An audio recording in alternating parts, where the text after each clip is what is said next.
There has to be some common sense. Yes, sir. They have the car stopped at 10th and Ranch, Michael Belanger. We still don't know who pulled the trigger.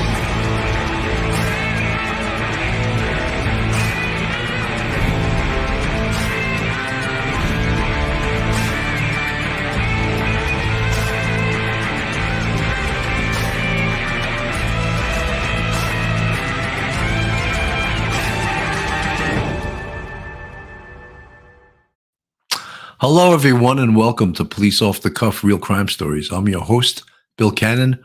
I'm a retired NYPD detective sergeant with 27 years of service. And if you like real crime stories from a police perspective, then you're in the right place. Folks, horrendous happening in Buffalo, New York yesterday in something that's been called, we've been calling it the same thing for years. We've been calling it an active shooter incident. And just a horrific situation. A 18-year-old male planned this attack for over a month, and he drove 3 hours to accomplish his mission, which was to shoot up a supermarket in Buffalo called Tops. The perpetrator, a male white named Payton Gendron, drove 3 hours from Conklin, New York, and where he gunned down 10 people, killed 10 people, but shot 13 people. Mr. Gendron was charged with first-degree murder and is expected to be indicted on additional charges. He pleaded not guilty and is being held without bail. He's due back in court on Thursday. As I said before, 10 people were killed and 3 were reported injured after he opened fire inside a Buffalo supermarket on Saturday, all the while live streaming the attack on a social media site called Twitch. Gendron had the N-word scrawled on his rifle when he allegedly targeted the store in a predominantly black area and shot 11 black people. Ex-Buffalo cop Aaron Salter Jr., who was working as a security guard, tried to stop the gunman but was fatally shot. He undoubtedly is a hero. He shot the gunman, Mr. Gendron, in the chest. However, his heavy body armor saved the shooter's life. Ruth Whitfield, 86, a former Buffalo Fire Commissioner's mother, was also killed in the attack. Just a horrific situation. When we talk about active shooters, there's a definition of it. An active shooter is a shooter that goes in to a location specifically to kill people, just to shoot people for no reason, randomly pick people off. And he and usually it's a he. There has been incidents where it was a she, but he does not stop until he's stopped. He either commits suicide, he's stopped by police, he's shot by police, or he's wrestled to the ground by bystanders. In this instance, he surrendered after an overwhelmed presence of police responded, and it appeared that he was going to commit suicide. However, instead, he just surrendered. I happened to watch some of the video that he had put on Twitch, and it was horrific to watch. You got to remember, I was in homicide for 10 years, so I've seen a lot of bad stuff out there. This was some of the worst stuff I've ever seen. If you ever saw a human being in the act of being shot by some crazy guy, that's what it was like, and it was extremely horrific to watch. I'm going to play a little video from Face the Nation this morning. I hear their take on it. New York, where an 18-year-old male is in police custody following a mass shooting that killed 10 and injured 3 others. That massacre is being investigated by the Justice Department as a hate crime and an act of, quote, racially motivated violent extremism. President Biden referred to it as an act perpetrated in the name of white nationalist ideology, and he has called for an end to hate-fueled domestic terrorism. CBS News correspondent Nancy Chen reports. A mass shooter. A frantic scene after a gunman opened fire at a Tops supermarket Saturday afternoon, starting in the parking lot. Police say the heavily armed suspect shot 4 people outside, killing 3 before moving inside the store. When I first saw him shooting, he shot a woman, he shot a deacon, he shot another woman, and then he went in the store and started shooting again. That's when police say he encountered a retired police officer working as a security guard who fired multiple shots that hit the gunman, but didn't impact him because of his tactical gear. The suspect then killed the guard. Officers say the suspect held a gun to his own neck after encountering police, but eventually surrendered. This was pure evil. It was straight up racially motivated hate crime. Of the 13 people shot, 11 were black. The suspect, 18-year-old Payton Gendron, is believed to have posted a hate-filled manifesto shortly before the shooting, which he also live-streamed on the social media platform Twitch, authorities say. A law enforcement source told CBS News the suspect allegedly yelled racial slurs during the attack. To see that sense of security shattered by an individual, a white supremacist who has engaged in an act of terrorism. Gendron is from Conklin, New York, about 3.5 hours from Buffalo. He was arraigned hours after the attack on a first-degree murder charge, pleading not guilty. A first-degree murder charge carries a sentence of life in prison without parole if convicted. The suspect is being held without bond and is set to appear in court again on Thursday. Margaret? You know, folks, you wonder, like, what level of hatred could make someone do something like this? Just outrageous, the hatred in someone's heart. And I think that that has to be coupled in this instance, and in many instances of active shooters, is mental illness.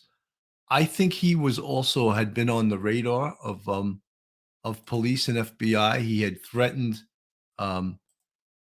threatened to shoot up his school about 3 or 4 months ago, and he was on their radar. However, he was still able to obtain this.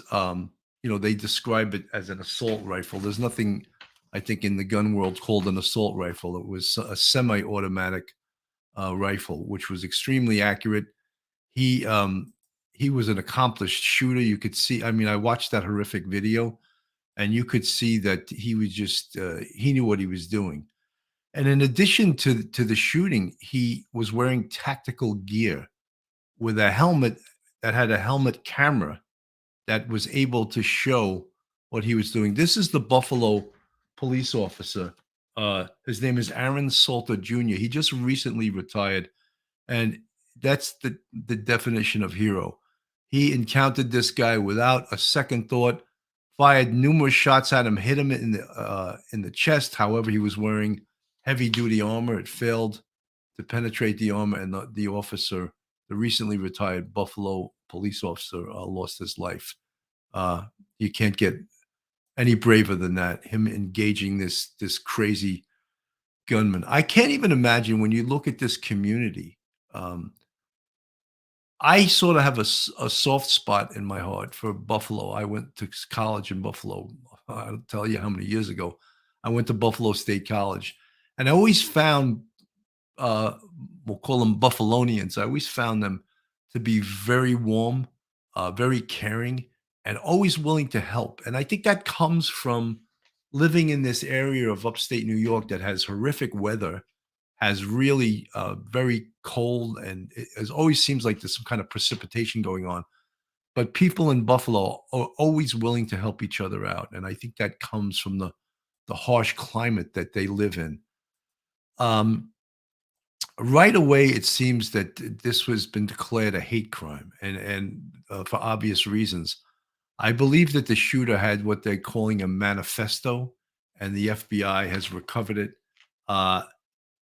He was actually, a witness said that he was there yesterday, the day before the actual shooting. So on the, yesterday was the 14th. On the 13th was there. So he may have been doing what we call a recon, checking out the area.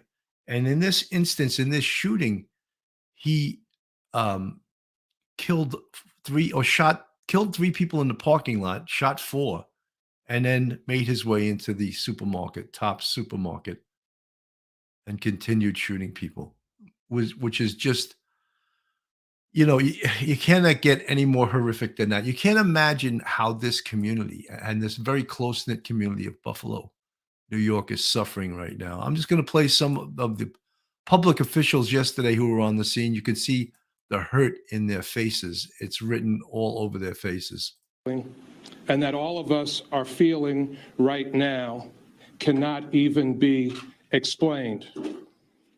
Some of us had the opportunity to provide comfort to some of the families, but needless to say, there is no comfort at this time.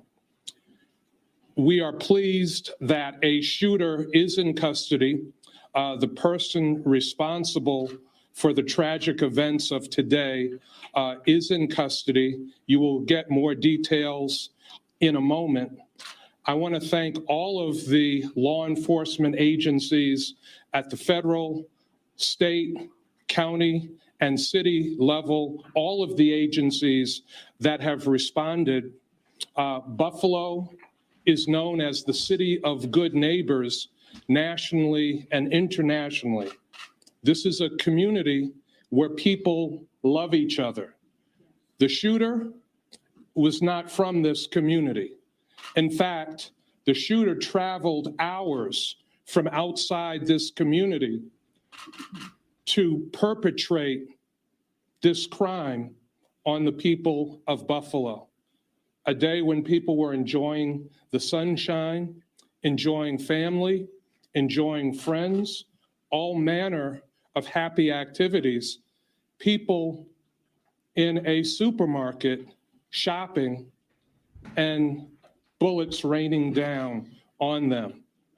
People's lives being snuffed out in an instant for no reason. I have to say that this particular top supermarket is near and dear to my heart. It's one that I worked years ago to help bring to this community. It's one that I patronize from time to time. My family patronizes from time to time. And some of the victims of this shooter's attack are people that all of us standing up here know. So this is a day of great pain for our community. I want to just recognize some of those that are with us today before I turn things over to our police commissioner, Joseph Gramaglia, to give you more detail.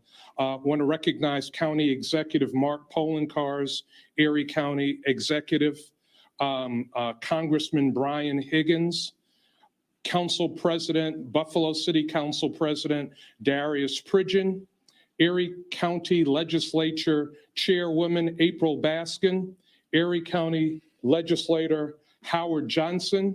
I want to recognize Governor Kathy Hochul and thank her for her calls. Governor's staff is with us now, and the governor is flying back into town and will be here sometime after 7 o'clock. I want to recognize Attorney General Letitia James, who has also called, and we have also received calls from the White House. Again, this is a day of great sadness for all of us in the city of Buffalo. To provide you with more detail, I want to turn things over to Buffalo Police Commissioner Joseph Gramaglia. Thank you, Mayor.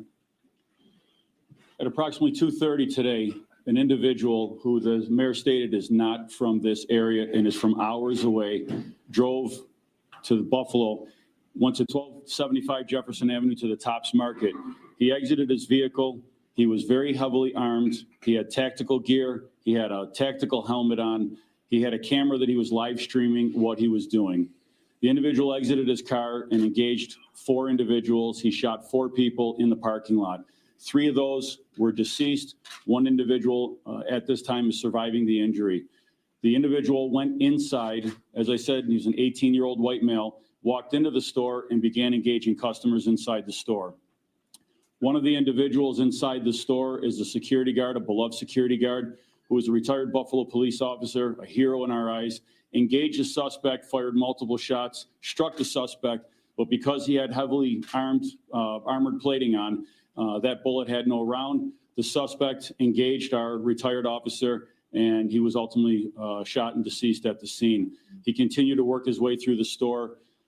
Ultimately, He worked his way back towards the front of the store. Buffalo police immediately respond, engage the suspect in the vestibule of the store. And at that point, the suspect put the gun to his own neck. Buffalo police personnel, 2 patrol officers, talked the suspect into dropping the gun. He dropped the gun, took off some of his tactical gear, surrendered at that point, and he was led outside, put in a police car, and transported to Buffalo Police Headquarters. So as we said, a total of 13 people were shot today, 10 deceased at the scene, and 3 sustained non-life-threatening injuries. It appears to be non-life-threatening injuries at that point. 4 in total were store employees. One of those was the security guard who has worked at that location for a very long time. Many officers are on scene here, knew him quite well. And the rest of the victims are customers of the store. As the mayor said, this tragic incident by someone who is not a part of our community, does not live here. We'll let some of the other agencies get into the information that's been posted online. And I will turn this over at this point first to our Erie County Sheriff, John Garcia. I would like to thank all of the agencies.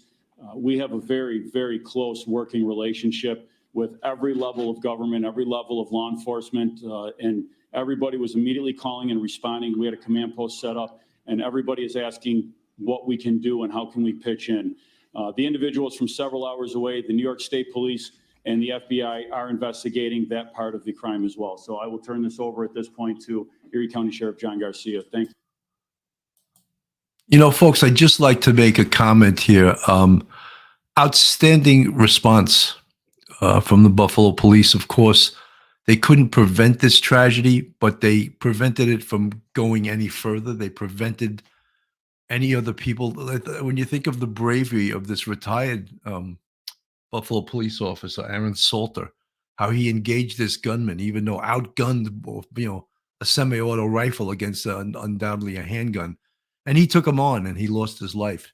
But also law enforcement, unwavering, they respond and they go right into the threat, and they go right. They take down the threat, or they cause the threat to surrender, and that's an amazing thing, because not many human beings are willing to do that. However, I just wanted to hang on one second, folks. I just want to put something on the screen. And when we spoke about initially about active shooters, and this country has had its share, more than its share, of active shooters. And up on the screen, I have, it may not be big enough, but I'll read some of it. October 1st, 2017, 58 people were killed at the Mandalay Bay shooting in Las Vegas. June 12th, 2016, 49 killed at the Pulse nightclub shooting in Orlando, Florida. April 16th, 2007, Virginia Tech shooting, 32 killed. Sandy Hook Elementary School, November 5th, 2017, 26 killed. Sutherland Springs Church shooting, October 16th, 1991, 23 killed. Luby's Massacre, Killeen, Texas, 21 killed. San Isidro McDonald's Massacre, August 1st, 1966, 18 killed. University of Texas Tower shooting, Austin, Texas, February 14th, 2018, 17 killed. Goes down and down and down. One of the ones we remember, all of us remember, was Columbine High School, February 18th, 1983. Excuse me, that's incorrect. April 20th, 1999, 13 killed, 24 injured. The Fort Hood shooting, April 3rd, 2009, 13 killed, 4 injured. So we are no strangers to this in this country. Active shooters is something that we've had to live with. And law enforcement, in understanding this, has trained personnel throughout the nation in how we respond. We don't respond the same way to an active shooter as we did in 1999 at the Columbine shooting, where the police were criticized for waiting to go inside that building as Harris and Klebold, the two shooters in the incident, kept shooting and killing their fellow students. Now law enforcement goes right in and encounters the gunman right away. And that has saved many, many lives over the years. I see I have Phil Grimaldi, my co-host. I'm going to bring him into the shot. Phil, we've been talking about active shooters and, of course, this whole Buffalo incident, which is just so horrendous. I can't even it's just sad. As I told the audience that I went to college in Buffalo, and I have a real soft spot in my heart for Buffalo, New York. Billy, I just want to say it's Bill, can just you hear? unbelievable. Can you hear me, Bill? Yeah, I You can got hear me, you. Bill? Okay. I just want to say it's Yeah. really, really unbelievable. Do you have me, Bill? Yes, I can hear you. Okay. It's just, excuse me, it's just unbelievable what took place yesterday in Buffalo. As I said to you earlier, we both saw the video. It's just horrendous.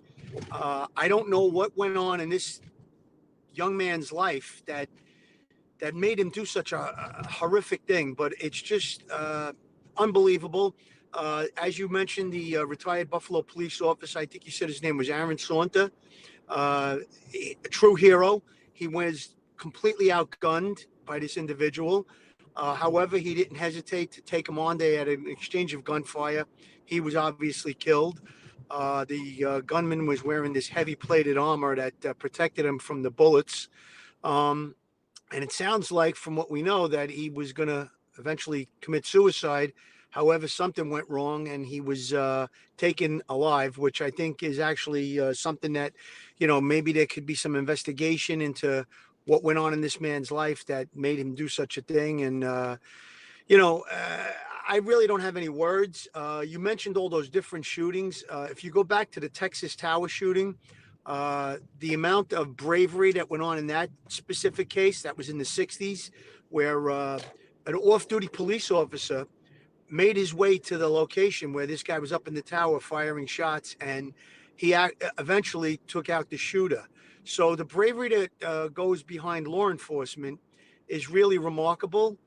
We have to applaud the law enforcement officers that responded. Like you said, they went in up against a madman with a high-powered rifle, and they were able to take him into custody. Now, it may have prevented even more death and destruction at this Buffalo supermarket, but just horrendous. Race plays a part in this. Apparently, we're seeing that come to the surface in this case. I think that the race relations in the country have been stoked recently by politicians and such, and we need to just stop and box an African American woman, and she said something I thought really was powerful. She said, "We all bleed red.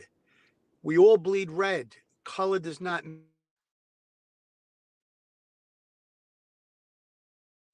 Folks, I'm going to Phil. He faded out a little bit. I'm going to play a little bit more of the some of the law enforcement on the scene yesterday, and let's hear what they had to say.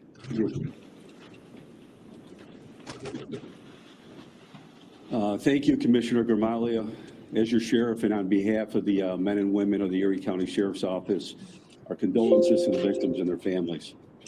From a law enforcement standpoint, the Erie County Sheriff's Office responded, boots on the ground, deputies, investigators, our helicopter in the air, our SWAT team on standby. And as Commissioner Gramaglia said, we are working together every single day to keep the community safe. This was pure evil. It was straight up racially motivated hate crime. Somebody outside of our community, outside of the city of good neighbors, as the mayor said, coming into our community and trying to inflict that evil upon us. I urge everyone to stay calm, and we are there to protect the citizens of Erie County and Buffalo, and we'll be out there along with the City of Buffalo Police Department patrolling. And again, my condolences to the family, and this person is a pure evil. Folks, one of the things we're seeing in the chat, and I mentioned it before, is that this individual, Payton Gendron, was flagged a few months ago for threatening to shoot up his school. And despite that, and I don't know what the procedures are, I would imagine he was forced to get mental health evaluation. And however, he was still able to buy these firearms post this incident. That's disturbing. And we've seen time and time again in these active shooter incidents that they were on the radar. They were on the radar of law enforcement, and somehow they still were able to obtain firearms. Morgan Ashley, Buffalo Proud and Buffalo Strong. Yeah, I mentioned to you, you're another. You go to Buffalo State. I was an alum. I'm an alumnus of Buffalo State College. I went there. I don't like to say what year I graduated. It was 1980. I graduated from Buffalo State College with my bachelor's degree. But as I said earlier, I have a warm spot in my heart for Buffalo. The people from Buffalo are great people. I think they call them the good neighbor people, and that fits Buffalo to a T, no doubt that they're great people. Let me continue this little press conference they had yesterday. Thank you. I'm Stephen Belanger. I'm the special agent in charge of the FBI's Buffalo field office. We stand here today confronted with feelings of anger, shock, confusion, fear, and compassion. We feel motivated to help and relieve the anguish of those who were killed and injured today and their families and friends. These victims did not deserve this. They were doing what we do every day, going to the grocery store or simply doing our jobs. The FBI is working this case jointly with our partners, with the Buffalo PD and our other federal, state, and local partners. We are investigating this incident as both a hate crime and a case of racially motivated violent extremism. Hate crimes fall within the FBI's Criminal Investigative Division, and racially motivated violent extremism cases fall within the FBI's Counterterrorism Division within our Domestic Terrorism section. The FBI is providing all necessary resources, both locally and nationally, to investigate this matter. We will not stop until every lead is investigated, every piece of evidence is analyzed, and until we understand how and why this horrible tragedy and crime occurred. Our thoughts and our prayers are with the family and the victims who died today. I'm Trini Ross. I'm the United States Attorney for the Western District of New York. I want to start by saying my thoughts and heartfelt prayers go to the family, the victims, and the community that had to suffer this great and unnecessary tragedy today. We're working with our state, federal, and local law enforcement partners, as you've already heard from, to ensure that justice is brought to this community, to those victims, to their families. The United States Attorney's Office will be investigating this case along with our law enforcement partners as a hate crime and domestic violent extremism. I'm in touch with the highest levels of the Department of Justice. Resources will be put behind this investigation. Whatever we need, we will not stop until justice is brought to this community, those families, and the victims of this horrific crime. I can assure you, as the United States Attorney, I will bring whatever resources we need to this community to make sure that justice is done. This should never happen to anyone in any community. It surely shouldn't happen on a beautiful Saturday when people are just shopping and going through normal life events. We will ensure that the perpetrator of this victim is given justice, and justice will be done for this community. I'm the last. All right. Let me first start out by saying thank you. Thank you to all my partners in law enforcement here from the federal, state, local level. The amount of work that's been done so far has been extraordinary. The amount of information that's been gathered so far has been outstanding. And for everyone involved here, from Trini to BPD, to the state police, to the sheriff, I cannot thank enough. We here in Erie County, though, are not waiting. I have already called a judge Judge Hanna to come downtown immediately and arraign this individual. So within the next hour, this individual will be arraigned on a charge of murder in the first degree. I am not even going to mention his name right now. One, because the arraignment hasn't occurred, but more importantly, I don't want to give him any celebrityism at all right now. I don't want to give him anything right now that puts attention on him and the alleged, and again, I say alleged, despicable acts that were committed today in our great city. So I'm not going to give you his name right now. I'll give it to you after I issue a press release after he's been arraigned.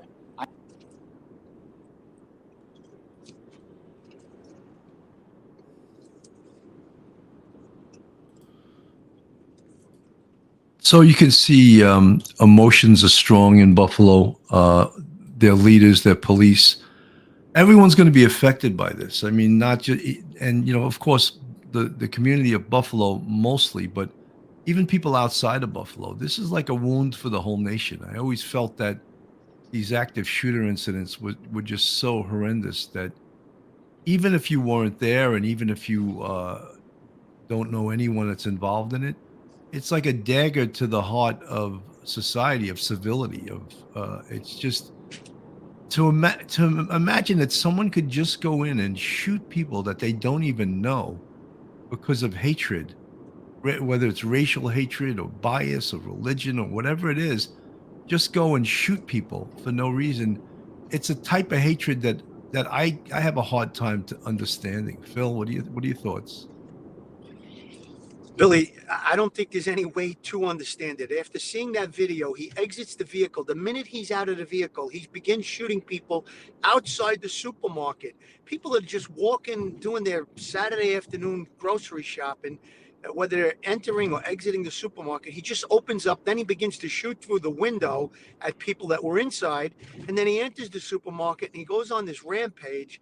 I mean, there's no words to explain the disbelief that I'm feeling. I can't even imagine it. That's what I said to you, Billy, earlier before we went on the air. What could have gone on in this individual's life? What could have gone on to make him have such hate and such, disdain for people that he would go on this rampage? It's just unbelievable. And I agree with that person in the press conference.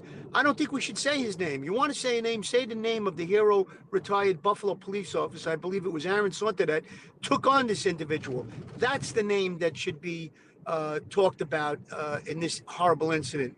Don't mention his name. He's a scumbag that should rot and burn in hell. And forgive me for my emotions taking over for a second, but it's just horrendous.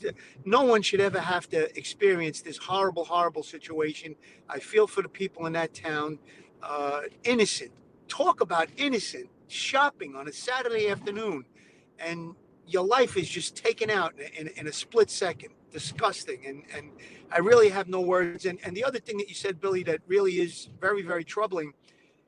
He was on the radar screen for threatening to shoot up a school. There needs to be a system in place that when someone makes that type of a threat, that they cannot, and I repeat, cannot get their hands on a firearm.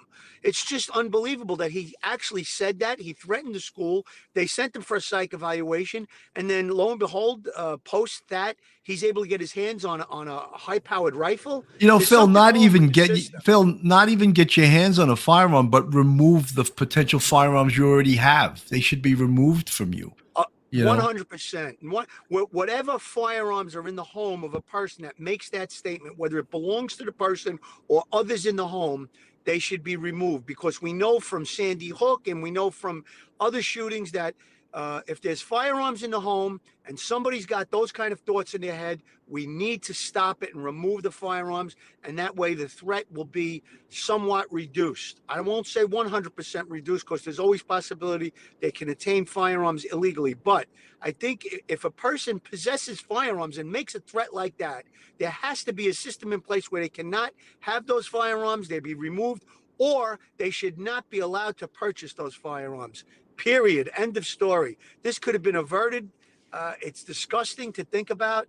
And I just hope that something good could come out of this, and perhaps there'll be a system in place to prevent it from ever happening again. Folks, this is Police Off the Cuff, Real Crime Stories. If you're not subscribed to us, please go on our YouTube, hit that subscribe button, give us a thumbs up, ring that bell. And if you want to help support us, we have a Patreon with 3 different levels. You can help us out with that.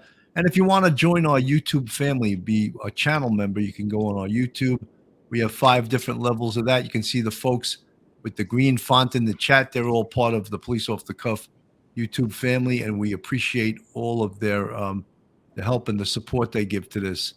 New York State FOIL auditor. I visit the Tops neighborhood supermarket that is gathering point for the community to gather and socialize. There's also a public school across the street. Thank God it was not a school day. Like, well, you know, this was one of the things they keep talking about, and again, they don't want to list this individual, so I'm going to put his picture up on the screen. Footage from the live stream posted on the video platform Twitch shows a man decked out in military garb filming from a helmet-mounted camera before exiting the car with a rifle on which he appears to have painted racist slurs. A spokesman for Twitch confirmed to the Daily Beast that the shooting was broadcast live on the platform by a person with the username Jimbo Bowie. They said they were vigorously monitoring to shut down any restreams of the horrifying footage. A person using the same social media handle as Gendron's Twitch account, she had racist and anti-Semitic comments on Reddit and Discord in the months before the attack. So it appears that they've had warnings about this guy, that he was on the radar screen of law enforcement, yet he was able to perpetrate this horrendous attack on this innocent community at a Tops store on a Saturday afternoon. It's beyond horror. It's just beyond, and they keep talking about this was a hate crime. Absolutely, it was a hate crime, and it was racially motivated, but he's killing people, killing people is the main crime. We can't lose sight of that. I love labs. Well, I'm not sure. I can't read that right now. I want to know with the fact that he made this statement that he was going to shoot up the school. Shouldn't there have been a deep dive into his social media to see what type of social media postings there were or what he was searching? I mean, that could have prevented it as well. I mean, when you have a person making statements that they're going to shoot up a school or threatening any kind of violence, there should be a system in place that they can go into that person's social media, their computer, their cell phone, whatever it may be, and do an investigation and say, well, wait a second, hold on, this guy is on these white supremacist or whatever it is, these racially motivated sites, these hate sites, and then maybe you could bring the FBI involved into it and prevent something like this. I don't believe that there was any investigation done to do that from what we know right now. So if he's making these statements and they did refer him for a psychological evaluation, I think there could have been further follow-up into his social media, and perhaps that could have, led the investigation to perhaps remove guns or keep this individual under surveillance and prevent him from getting those guns. Yeah, I mean, look, in a lot of these active shooter incidents, we see when we do a deep dive into the investigation, we see that law enforcement had knowledge of the person. So perhaps it's that they cannot shut them down unless they really have a probable cause of a crime being committed. So that could be part of this problem. But this isn't the first time in an active shooter incident that we've seen the guy was on law enforcement's radar. To the apparent motivation that investigators are working with right now. In terms of where he came from, talking about a 3-hour drive southeast of here, close to the Pennsylvania border. I want you to hear directly from Erie County Sheriff John Garcia as he tries to just describe how this investigation is being handled. This was pure evil. It was straight up racially motivated hate crime from somebody outside of our community, outside of the city of good neighbors, as the mayor said, coming into our community and trying to inflict yet evil upon us. That suspect already charged with first-degree murder yesterday afternoon, but as you mentioned a while ago, those charges will likely begin to add up with more charges expected, not to mention that federal component of this investigation. But there's so much evidence to pour over. There's the 180-page manifesto that investigators are looking into that they believe may have been written by that suspect and had been posted online just days before the shooting itself, and also witness statements. Then, of course, what he could potentially tell investigators, as well as we today will seek to learn more about the people, the families affected, including a security guard that tried to actually shoot the suspect. In fact, actually managed to land around because the suspect was wearing that body armor. That round was ineffective, and that's when the suspect, police say, turned his attention on that security guard and then shot and killed him. In terms of what we also expect will be more about what state authorities will be doing. I had an opportunity to speak briefly with Attorney General Letitia James yesterday, who says among many different things that they'll be reviewing will be social media platforms, including some of these live streaming platforms, including the one that was used to live stream a portion of that attack. Of course, that company has spoken out more, saying that they are devastated, and they took down that live stream only minutes after the violence began. Hello, Sandoval. We appreciate all of the details. Thank you so much. I want to go to CNN White House reporter Jasmine Wright. Jasmine, always good to see you. I know President Biden has been briefed on the shooting, obviously. What is the response from the White House? Well, President Biden is mourning the victims of this tragic shooting, but he's also calling for action after he was briefed on Saturday. In a statement released late last night, he said that more needs to be learned about the motivations of this shooting, making way really for a thorough investigation. And he also said, Christine Boris, one thing is clear, and I want to read you this part. He said, a racially motivated hate crime is abhorrent to the very fabric of this nation. Any act of domestic terrorism, including an act perpetrated in the name of a repugnant white nationalist ideology, is antithetical to everything we stand for in America. Now, the president added that we must do everything in our power to end the hate-fueled domestic terrorism. And in this statement released last night, he also thanked first responders and other law enforcement officials. Now, we will see the president today leaving his home here in Wilmington, heading to Washington, D.C., where he is expected to attend the National Law Enforcement Officers Memorial, where he and the First Lady will lay a wreath and also give remarks. Now, I think we can expect the president to tap into that role of consoler in chief, really returning to that as this nation mourns this tragic event. Christy? Jasmine Wright, traveling with the president in Wilmington, Delaware. Thank you so much. Let's get straight to some expert analysis now with CNN national security analyst Juliet Kayyem. Juliet, always great to have you.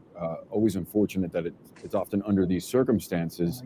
CNN has independently obtained this shooter's alleged writings, much of it lifted directly from the darkest corners of the internet. The shooter describing himself as a white supremacist, as an anti-Semite, exposing that fringe conspiracy theory that white people are being systematically replaced in this country. It's very similar to other far-right terrorists that we've seen before. This strikes me as a copycat type attack. Is that a fair assessment? It is, and I think I think the manifesto exposes, I think, the limitations of the way we tend to think about these kinds of attacks as sort of lone wolf. What can we learn about him? What motivated him? I think what we see is that there's an entire apparatus of connective tissue, connecting these cases, connecting this hate, and supporting essentially the efforts that we saw, the hunt that we saw on Saturday. The manifesto itself is not rambling. We shouldn't think of these people as crazy. It's actually just absorbing the language of hate that we hear in the public space, that we hear in the media space, and in particular, as you note, the white replacement theory of racism, and it matters because white replacement theory is based on a belief that the pie is limited, the American pie is limited, and that the existence of the other, in this case, African Americans, but we've seen it with Hispanic Americans in the rampage in Texas, the existence of them threatens my ability as the white man to be able to exist in America, and therefore it justifies violence. In other words, it is not just racism, it is a violent racism, because you have to rid yourself of these people. And this is the motivation that is. You know, I just I'm not agreeing with this woman. I think there's hatred involved, but I think there's also a huge portion of this is mental illness, and I think it's people that are mentally unstable having guns combined with hatred and mental illness is a three strikes you're out philosophy. But I don't think what she's saying is going to help this situation, and I think. There's been enough active shooter incidents in this country that this is what it is. I think it's mental illness combined with hatred and firearms. Billy, I think you're right about that. The fact that he's mentally ill and then he keys in on this racial component to the whole thing, and it just accelerates. And then you can find on the dark web people that support this type of insanity. And again, like you said, then there's you put the weapon component into it, and you have a recipe for disaster. It's just unbelievable. I would like to find out what the family knew, whoever he was living with, mother, father, family members, if they knew that he had these weapons, and he had made these statements about committing a shooting at a school, and it should have definitely been acted upon if the family members knew about it. I mean, the kid's obviously unstable, he's psychotic, makes these statements. I don't even know what to say. It's just terrible. And I think that if the family knew that he was acting this way and they didn't secure those firearms or remove those firearms from the home, well, that's just terrible on their part. They're going to have to live with that. Let me just play a little bit of this here. An 18-year-old white male has been arrested and charged with first-degree murder for a mass shooting at a supermarket in Buffalo, New York, in what authorities called an act of racially motivated violent extremism. Authorities say at least 10 people have been reported dead from the shooting, which took place in a predominantly black neighborhood in Buffalo on Saturday afternoon. Buffalo Police Commissioner Joseph Gramaglia said the suspect was armed with an assault-style rifle and body armor when he opened fire in the parking lot, while live streaming the attack on Twitch. He worked his way back towards the front of the store. Buffalo police immediately respond, engage the suspect in the vestibule of the store. And at that point, the suspect put the gun to his own neck. Buffalo police personnel, 2 patrol officers, talked the suspect into dropping the gun. He dropped the gun, took off some of his tactical gear, surrendered at that point. Officials said 11 of the 13 people struck by gunfire were black, and that the attack would be investigated both as a hate crime and an act of racially motivated violent extremism under federal law. Twitch said in a statement that it removed the live stream of the attack less than 2 minutes after it started and was working to ensure no other accounts reposted the content. Speaking at the suspect's arraignment on Saturday, New York Governor Kathy Hochul said such live streams were responsible for a feeding frenzy of violent extremist ideology. She also pledged to introduce previously planned gun control legislation on Tuesday.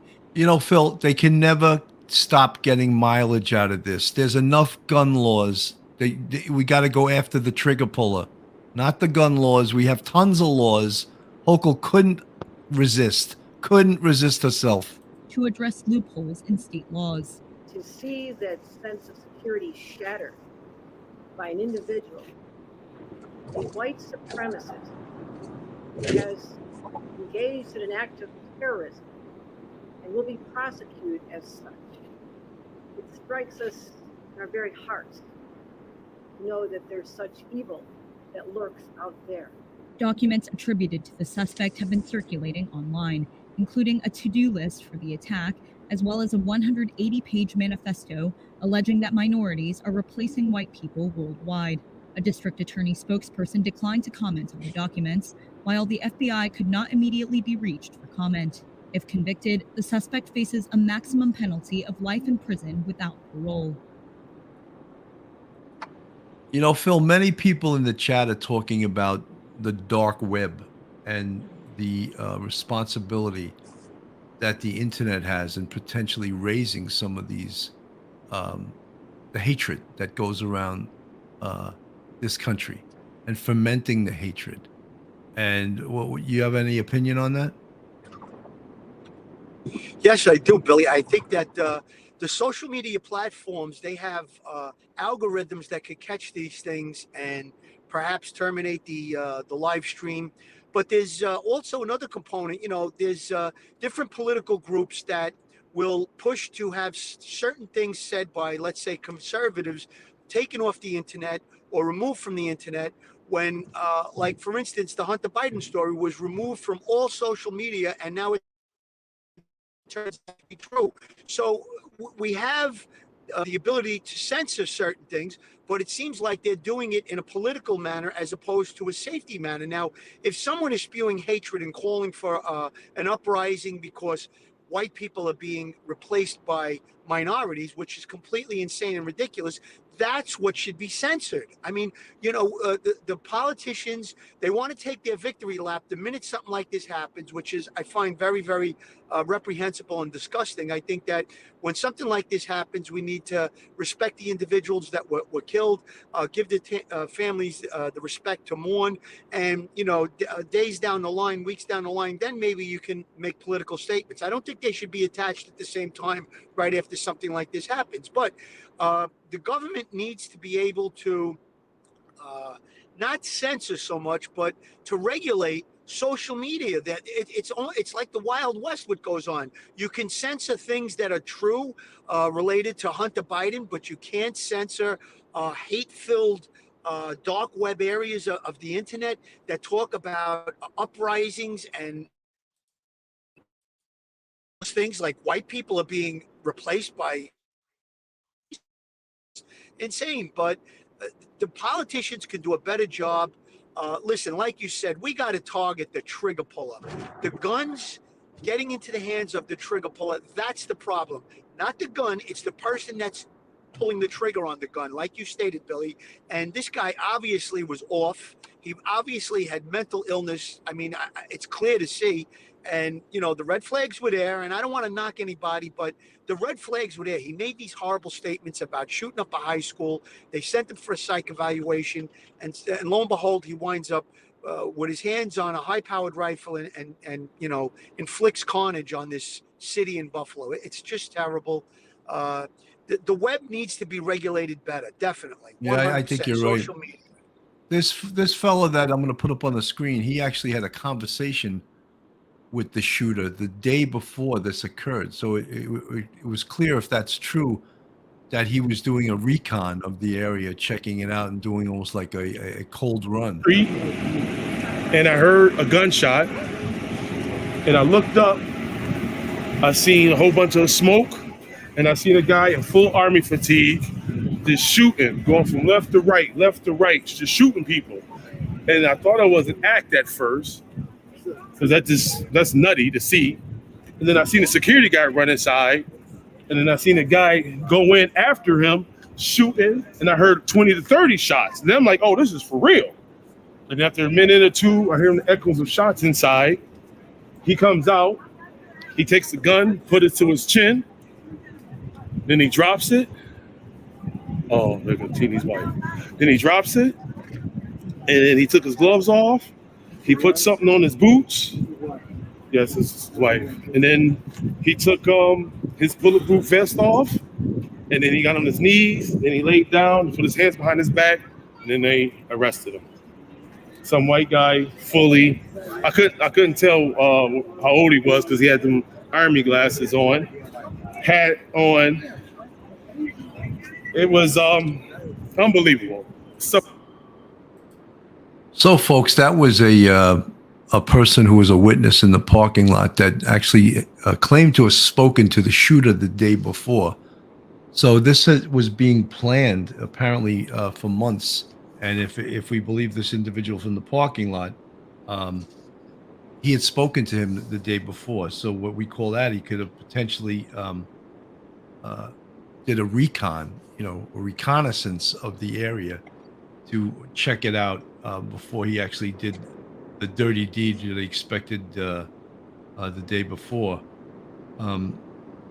It's just, it is incredible. It's I can't imagine what the community in Buffalo is going through right now. Very sad. The people that were victims of this are just going about their business, living their lives on a Saturday, going to a supermarket, and here they meet up with some psychotic shooter that is just you just cannot make this stuff up. It just is a heinous thing. And in this country, we've had active shooters all over the damn country. And in fact, we usually get anywhere from 12 to 15 of these incidents per year.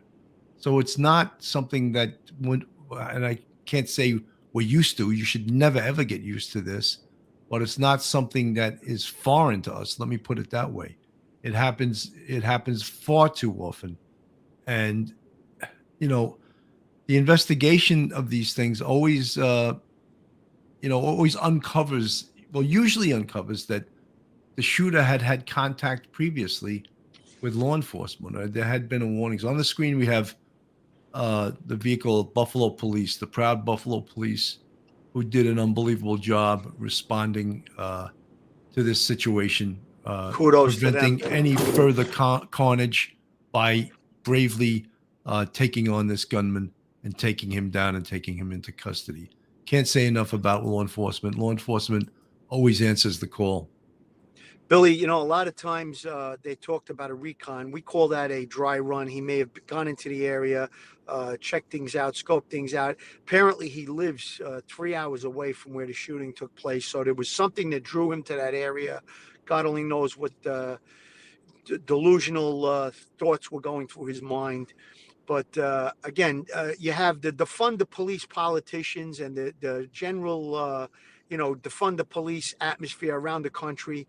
Instead of defunding the police, let's refund the police, give them this active shooter training so that way they could respond quickly, get into the area, terminate the threat, and prevent loss of life and carnage. That's what we should be focusing on in times like this. This ridiculous atmosphere of defund the police. Well, just think about if there were no police officers in that area, what could have happened. This is the time to call for not defunding the police, refunding the police, and giving them the training that's needed, specifically active shooter training, which has been taking place since many years now with all the different active shootings that have gone on in recent history. I just can't even think about defunding the police. It's just insane. I don't even know where these people come from with these insane, statements about defunding the police. It's just unbelievable. Rhino T, the media and politicians on both sides are making people crazy. The stress is just too much. Praying for peace and calmness. Me too, Rhino T. Absolutely. They said it was racially motivated. Shorty 140. They said it was racially motivated because he had a manifesto and wrote the N-word on his gun. That happens to be true. Helga Rodriguez, stop minimizing what he did. Being racist is not a mental illness. I am not minimizing what he did. We are taking this tremendously seriously, and that he killed 10 people. We were talking about the hatred early on, and the hatred and the racial animus. But we also have to mention that this guy probably had a mental illness because he had been flagged before for threatening to shoot up his high school. So I'm not remiss in my duties to mention that, and I'm not minimizing what he did. What he did was horrendous. It's a hate crime, and he deserves the full weight of the criminal justice system to come down on him. Billy, let me comment on that because I agree with you 100%. There are people in the world that have hate in their hearts, and they don't go out and do what this individual did. So there's definitely a mental component to this thing. It's not minimizing. He's a racist. There's 100% that he wrote that horrible thing on his gun. He's definitely a racist. It's definitely a racial component. We know that for a fact. But to take it to that next level, to be psychotic and homicidal, that's a psychological, a mental illness component. And that's the point you're trying to make, Bill, I believe. And I think that that's definitely 100% a part of this situation. You know, there are many people that hate different other ethnicities than their own, but they don't go out and do this type of thing. And hate is terrible. I agree. You know, that's terrible to have hate in your heart. You should not have hate in your heart. And us as law enforcement officers, we go across the spectrum to protect everyone. We don't say we're just going to protect white or black or whatever it is. We believe in, there is no such thing as hate. There is no such thing as color boundaries. And, you know, you're making a very good point. This individual had 100% had to be psychologically imbalanced and psychological issues and psychotic and homicidal. And that's the next level from hate, I believe. So I think that was a great point that you made, Billy. And I disagree with that person that said that you're minimizing it. 100% that's not true. The worst nightmare that any community can face. And we are hurting and we are seething right now as a community. Authorities say the 18-year-old suspect was quickly taken into custody after carrying out the nation's latest mass shooting. And so I saw him doing this, and I'm like, I don't got a phone on me. So I'm like, I'm screaming, somebody called the police. The FBI questioned Payton Gendron late Saturday, and he was later arraigned and charged with first-degree murder. The shooter traveled hours from outside this community to perpetrate this crime on the people of Buffalo. Police say the suspected shooter drove many miles across the state before the attack in a predominantly black neighborhood. A law enforcement source tells CBS News he was yelling racial slurs during the shooting spree. This was pure evil. It was straight up racially motivated hate crime. The FBI is involved in the investigation, and Governor Kathy Hochul says New York's hate crimes task force is also taking part. Michael George, CBS News, New York. Well, a court hearing is scheduled for next week. The Buffalo shooting happened just over a year after an attack that killed 10 people at a grocery store in Colorado. So, this is where the community finds itself. We definitely pray for the people in Buffalo that they can get over this horrendous situation that occurred. It just is something that should never happen in any community. And again, how a community recovers from this, they're going to need a lot of counseling. They're going to need a lot of help from both the state and the federal government. And we hope that especially the Buffalo community can recover from this horrendous act, cowardly act, hate-filled act, cowardly act, racist act, whatever you want to call it, I'll call it. And, it's just on a horrendous situation. So far this year in America. Yes, sir.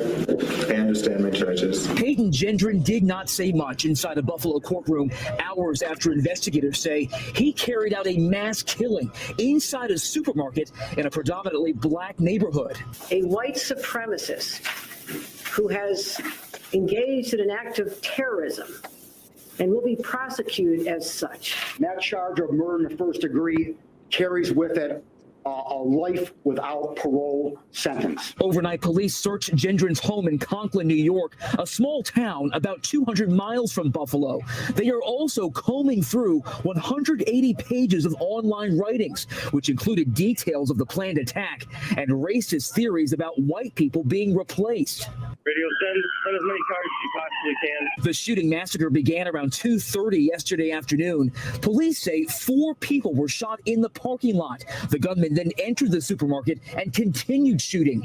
He did encounter a security guard, a retired Buffalo police officer who returned fire. Like something out of a war movie, just nonstop shooting, people running, screaming. The person was in tactical gear, a lot of guns, a lot of some kind of armor or something. In the end, 13 people were shot, 10 killed, including that security guard. 11 of the victims were black. I never thought in my lifetime at my age that I would live to see something like this in my community. After police arrived and the shooting ended, investigators say Gendron thought about taking his own life. The suspect put the gun to his own neck. Buffalo police personnel, 2 patrol officers, talked the suspect into dropping the gun. He dropped the gun, took off some of his tactical gear, surrendered at that point. And we're also learning some disturbing new information from law enforcement sources who tell ABC News that the suspected gunman here actually threatened to shoot up a high school graduation last June. There were no charges filed in that situation, but he did have to undergo a mental health evaluation and undergo some counseling. But of course, now he's accused of carrying out the deadliest mass shooting we've seen this year in America. John and Rachel. Derek, I understand he does have this manifesto that he put together. Are we learning any more information about what may be in that document?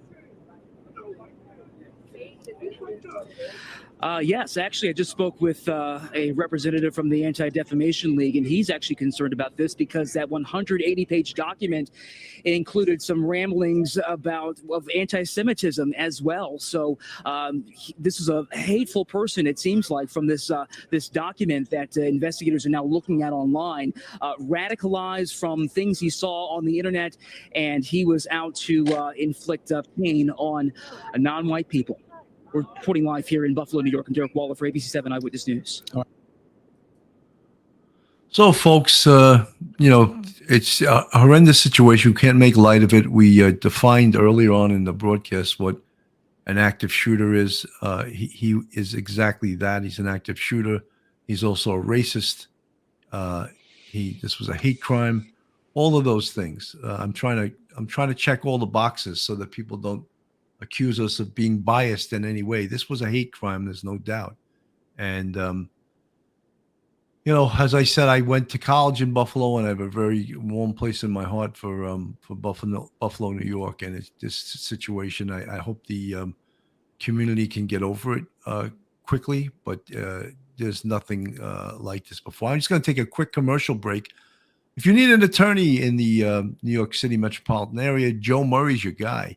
Joe's a retired NYPD police officer who's also one of the finest criminal defense attorneys.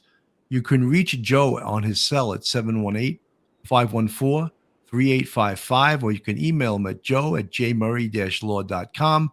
He also has a website, jmurray-law.com. For all your legal needs, Joe Murray's your guy. Well, Phil, I guess final words. This is a disturbing occurrence, but final words? Final words are, if you're religious, say a prayer for the families of the people who were killed. Have a positive thought. If you're not religious, as you go about your Sunday afternoon, just take a minute to think about what happened and know that you're in a safe area, you're in a safe place, and you don't have to be going through this. And let's hope and pray that we can get through this. Like you said, the people of that area, they're going to need counseling, they're going to need support. Let's get through it, and let's try to prevent it. And let's stop talking about the ridiculous defund the police nonsense. Those heroes, that security officer, retired Buffalo police officer, that's the heroes we should be talking about. And the officers that responded were able to take this guy into custody without incident. I don't know, Bill. It's a head scratcher here how this even goes on in 2022. Again, just thoughts and prayers for those people. God bless them, and let's hope that they can not be killed in vain. And let's hope that there is some way to prevent this type of stuff. Yeah, absolutely, folks. Just your thoughts and prayers with the people from Buffalo, and from Police Off the Cuff. I'm Bill Cannon. Have a great rest of your Sunday. God bless. Stay safe, everyone. One episode just ain't enough.